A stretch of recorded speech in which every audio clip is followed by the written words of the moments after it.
Life is about choices. We have chosen Fulham.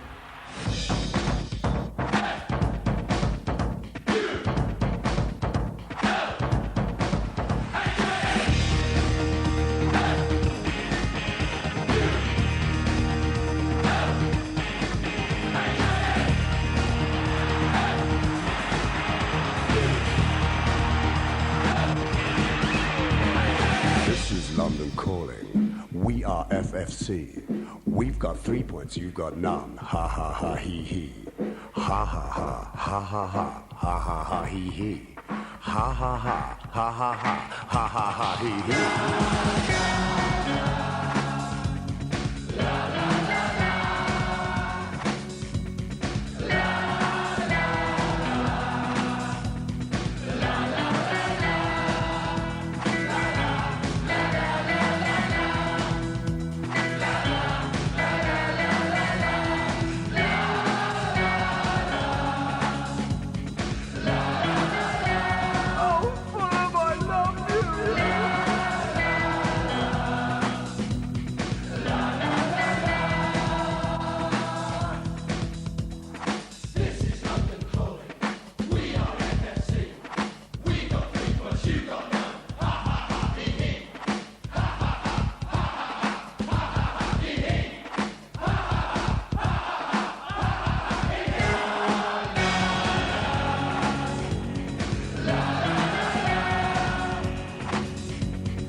Fulham, Fulham, Fulham, Fulham, Fulham.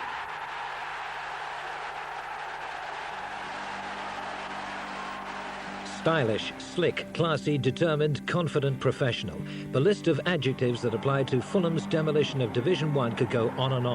And it all started with this man, Jean Tigana.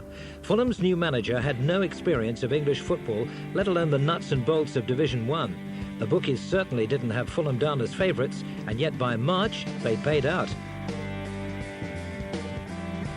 With assistant manager Christian Damiano and fitness coach Roger Protho, the French trio set about applying their own unique philosophy from the off, based around 3 key words that would frequently be heard around the training ground during the season: tactical, technical, physical. Tigana started the season by signing a future star Louis Saha from Metz for £2.1 million. He'd scored only 4 times for his old club the previous season, but it wasn't long before he was smashing English goal-scoring records. Other new signings followed, John Collins and Louis Boamorti. But it all started in a pre-season friendly against the Indian national team, their premier appearance in the UK. It must be said, both teams have played a very competitive and entertaining first half. Here comes the cross. Vinder punches it away. The ball comes back again. A chance for Fulham. Could this be the first goal? India there in depth. Firm shot, and yes, it's in the net.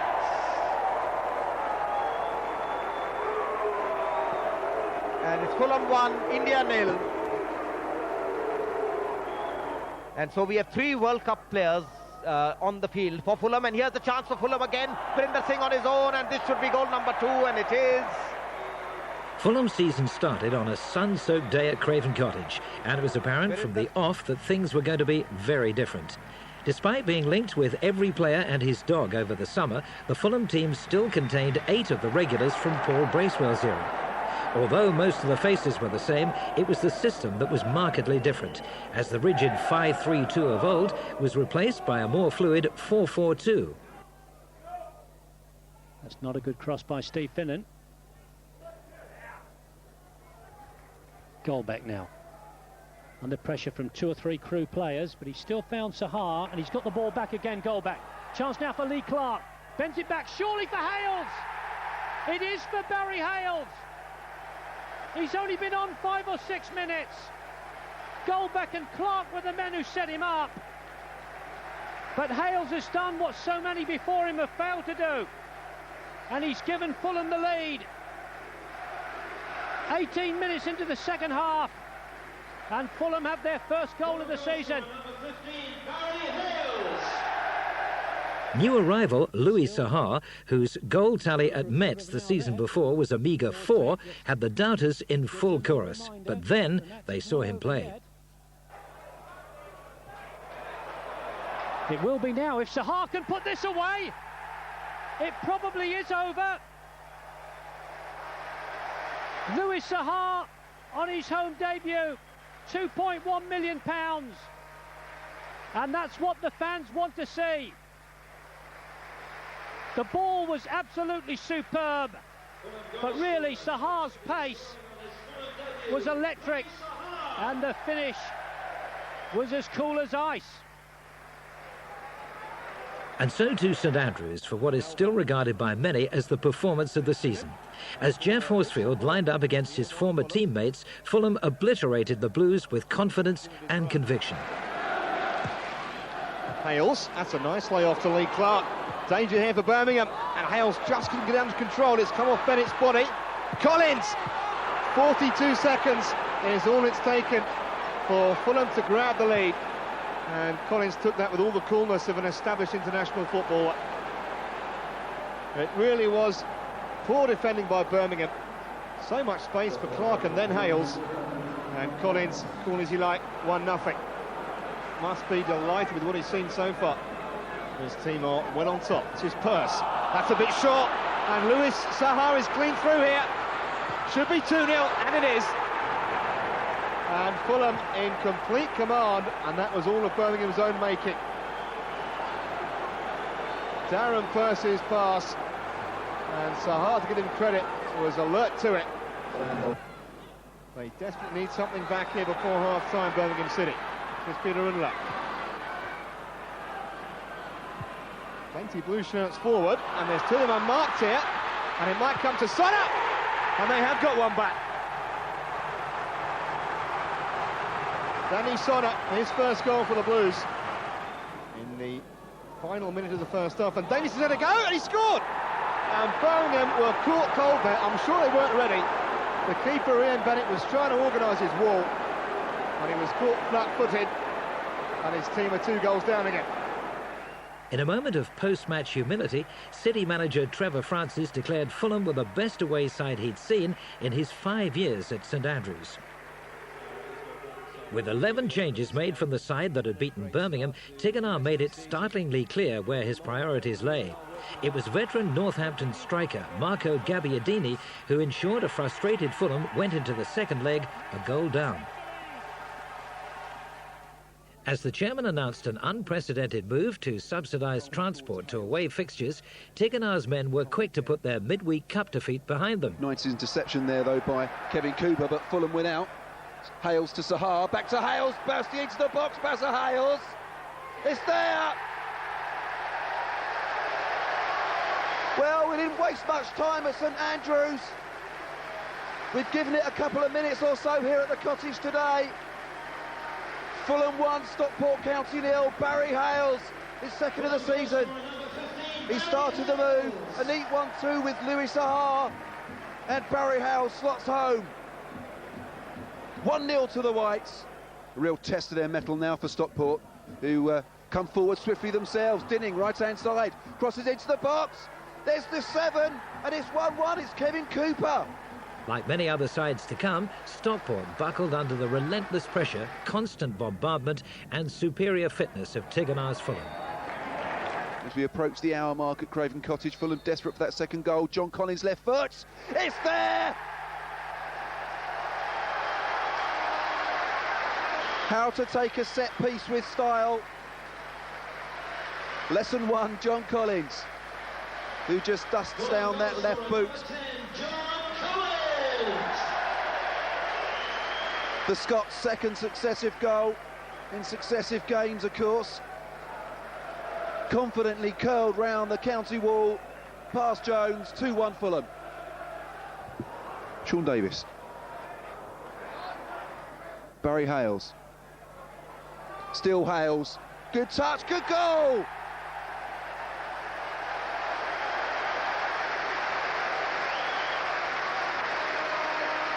Barry Hales milks the applause. His second of the afternoon, his third of the season. A sense of relief as Fulham restore. Well, in fact, build a 2-goal margin for the first time this afternoon.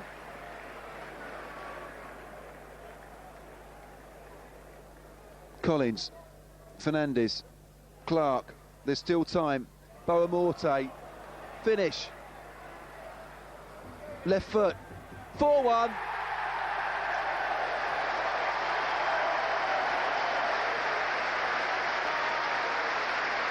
Well, after much Stockport County resistance, this one's becoming a rout. By full-time, only 3 of the 8 teams who'd gone into action with 100% records still retained them, including Fulham. And so too Carrow Road on August Bank Holiday Monday for an ill-tempered encounter that produced no fewer than 9 yellow cards. And just when it looked like Norwich had done enough to halt Fulham's winning run, it was the Portuguese third of Fulham's striking triumvirate who secured arguably the most well-earned 3 points of the season.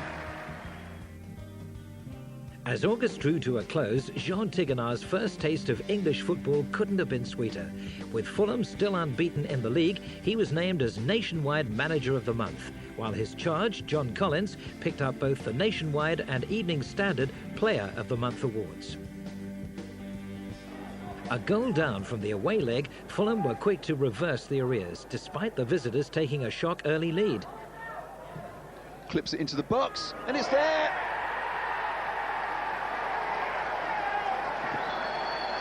Fulham caught cold from a set piece on 6. Sean Davis's carbon copy of his cheeky free kick at Birmingham levelled the scores, and it was the introduction of Louis Sahar at half-time that changed everything. Looked like a foul there from Hunt, and it was. Bullying Lee Clark off the ball, and it's a Fulham free kick. The likes of Sean Davis, Fabrice Fernandes and possibly Eddie Lewis would fancy this one. And it is Lewis and Davis conspiring with Boamorte in support. I suspect Eddie Lewis is going to hook this in with his left foot, but Davis takes it quickly, and it's there! Well, for the second time this season,